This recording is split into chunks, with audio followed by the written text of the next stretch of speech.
Blake Snell says he's been pitching in pain for weeks. At long last, USC basketball has a center, and Shaquille O'Neal thinks the Clippers' Ben Simmons should be in jail. Good morning. I'm James. This is your daily dose of sports and snark for the greatest sports city in the world, Los Angeles.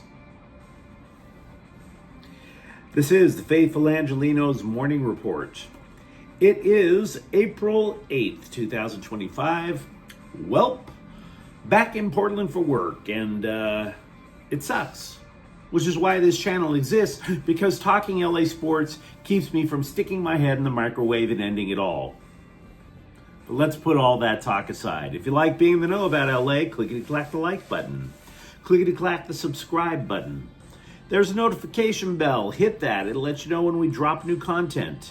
Sharing is caring. Let people know we exist. And by all means, comment. Now, before we go through the news and notes, look at the scoreboard. Not a good day for the Angelenos. Washington 6, Dodgers 4. LA has lost 3 of its last 4 games. Seattle edged the Kings 2-1. Meanwhile, today, the Dodgers are at Washington again at 3:45. San Antonio is at the Clippers at 7:30, and at 6 o'clock, the Galaxy are taking on Tigres in Mexico in the second leg of the CONCACAF Champions Cup quarterfinals. They are tied in the aggregate at 0-0, and what do you say we get to the news? Blake Snell expects to be out for 2 weeks with an inflamed left shoulder. The Dodger starter, the Dodger ace, told the LA Daily News there had been pain in the shoulder for about 3 weeks, which would include his 2 pitching performances this year. A radiologist took a peek at an MRI, reported no structural damage to the joint itself, just inflammation. So as for replacing Snell, Justin Wrobleski got called up, and he'll get the start today. Also, Landon Knack was brought to D.C. He's apparently going to be activated and probably start on Wednesday. So one guy goes down, 2 dudes have to step in. The never-ending carousel, and I don't know why I would call it a carousel. I don't know of any carousels that you would put outside of a hospital. But yep, one more Dodger pitcher goes into the hospital, 2 come to the team. Clayton Kershaw threw a bullpen sesh Monday. He expects to throw a simulated game Thursday. And, the Dodgers went to the White House yesterday. And I don't care. A lot of people wanted to talk about it. I think there were about 3 LA Times columnists who tutted and poo-pooed the Dodgers for going to the White House. Look, man, I don't care. Mean old orange man, old senile man. Whatever. I don't care. I don't care because it is a photo op. Were you there? Were you invited to the White House? I wasn't. I'm just over here watching the rain fall in Portland. Truth be told, I have to be real. I don't care who's in the White House. I would go. And I would accept the invitation, steal the silverware, and come home. Because nobody would believe a hump like me would be going to the White House, so I better bring the proof. That silverware is gone, dude.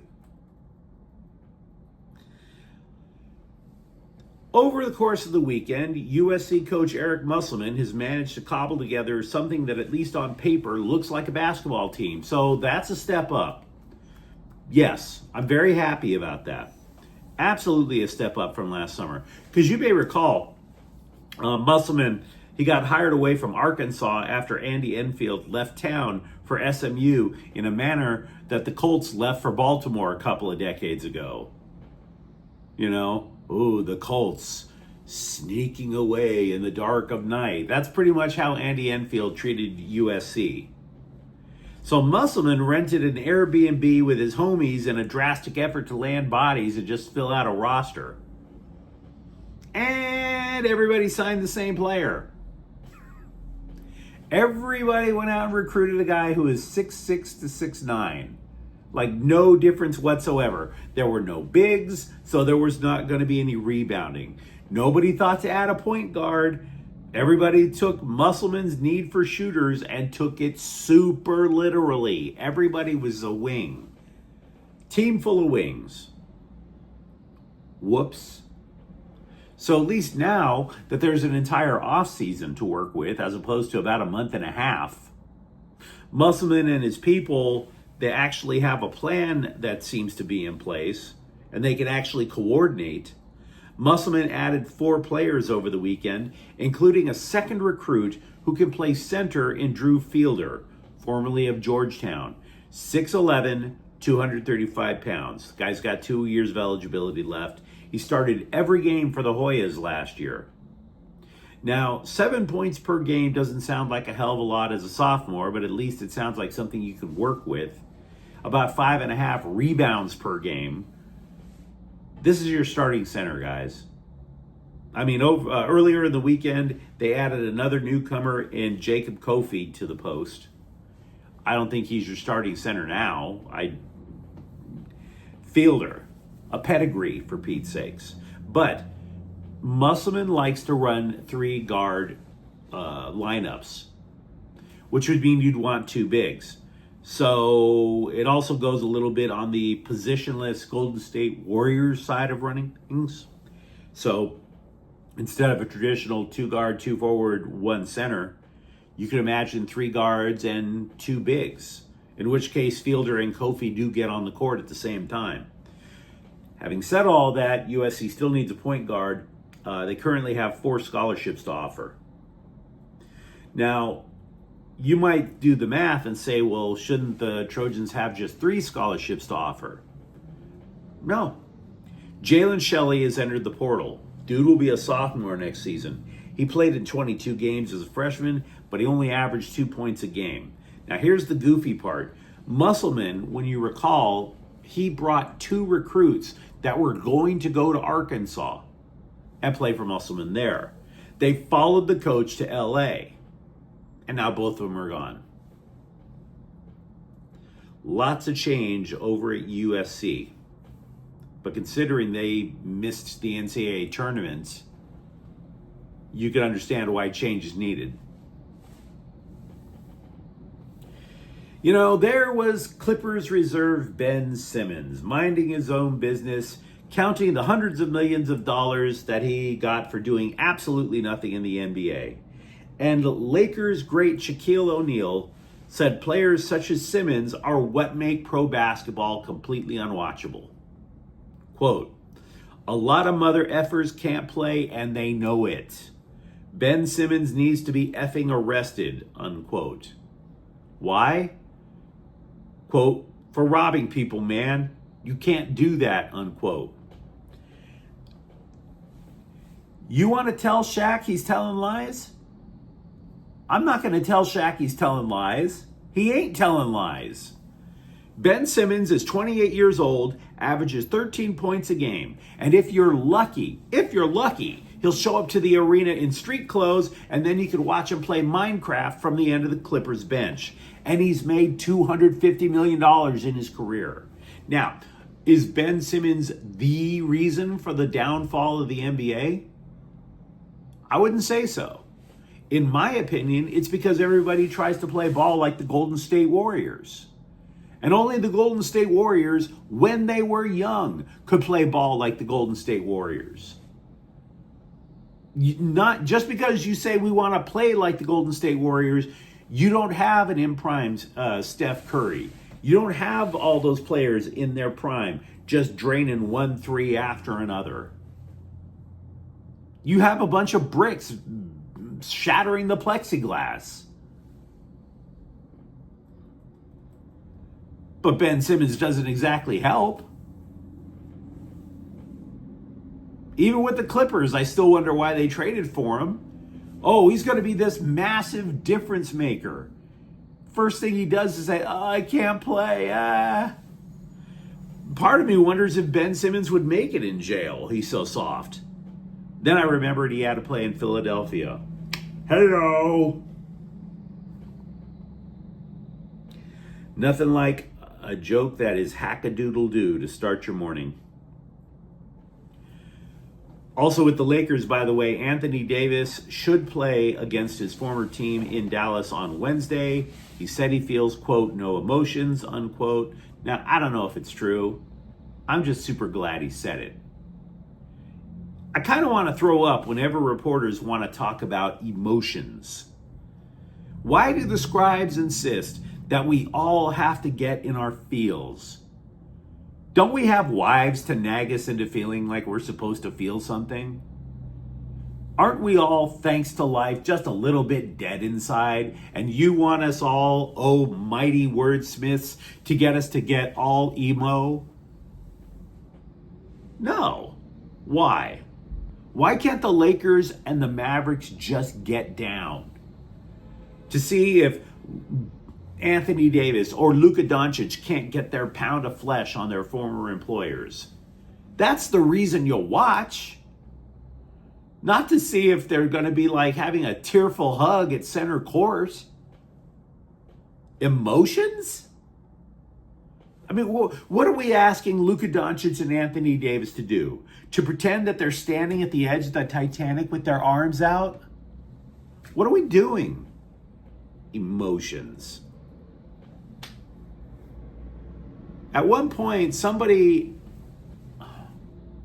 at a journalism school is going to have to take some of these guys aside and say, look, we're still men. We deal with facts. Ben Simmons has ruined the NBA, maybe, but talking about emotions 24/7, that's ruining journalism. After 2 weeks of spring practices for USC football, The Athletic is now suggesting that the battle for the third wide receiver, which is a starting gig because the Trojans run 11 personnel, is between Jay Fair and Prince Strachan, the latter a transfer from Boise State. Xavier Jordan was a top 100 recruit from 2024. He's a possibility, but apparently a long shot. We simply haven't heard a lot about him. Also, it's never too early to talk about being number one in the 2026 recruiting class, not just the 2025 one. USC has landed a defensive lineman from Texas in Jake Johnson. He is 6'3", 290 pounds. Johnson said he bonded well with defensive line coach Eric Henderson. He primarily plays nose tackle in high school in an odd man front. And USC runs odd man fronts. They'll go between a 3-2-6, 3-3-5. Former UCLA reserve Sebastian Mack has found a new home. He's going to play basketball for Missouri, and for his sake, I hope his plane doesn't land in St. Loser, Missouri, because that airport smells like urine. I really hope the Tigers have their own airport out there. I wouldn't know. You know, a lot of people who hate on the Dodgers, they bellyache about how much money the team spends. You know, there's never been a parade for the team that spends the least amount of money. But I will give credit where credit is due. Switch sports to football. The LA Rams have the cheapest defense in the NFL, and they're still getting results. Now, according to Over the Cap, the Rams spent a little more than $61.5 million on its entire defense, when the cap is $279 million. Last year, they spent less than $40 million on the defense. Now, the reason why, if you think about it, is obvious. All of their pass rushers are on rookie-level deals. So the Rams could take the extra money and push it into the offense. The Rams spent, by the way, about half on their entire pass rushing unit than the Chargers did on Khalil Mack. As for the offense, the Rams spent more than $158 million on that unit. So, pressure's on, guys. Feel free to score at will. The Kings have a goalie controversy dwelling in the minors. not in the NHL. Carter George is slowly working his way up. The goalie will spend the rest of his season. He's been moved up to the Kings affiliate out in the Inland Empire. Now, if you want to call that a promotion, that's fine with me, but having lived in the IE, I think we all know better. But you let me know what you think in the comments thread. Talk to me about how the Dodgers are responding to the first of what should be many injured pitchers. And for that matter, are you liking what you see with USC basketball recruiting? And if you enjoyed the content, don't forget to subscribe to Faithful Angelenos. We talk LA sports every single day here. Thank you for watching. I'm James, and we'll be back tomorrow. Faithful Angelenos is a Kian Corte El Queso production. Take care.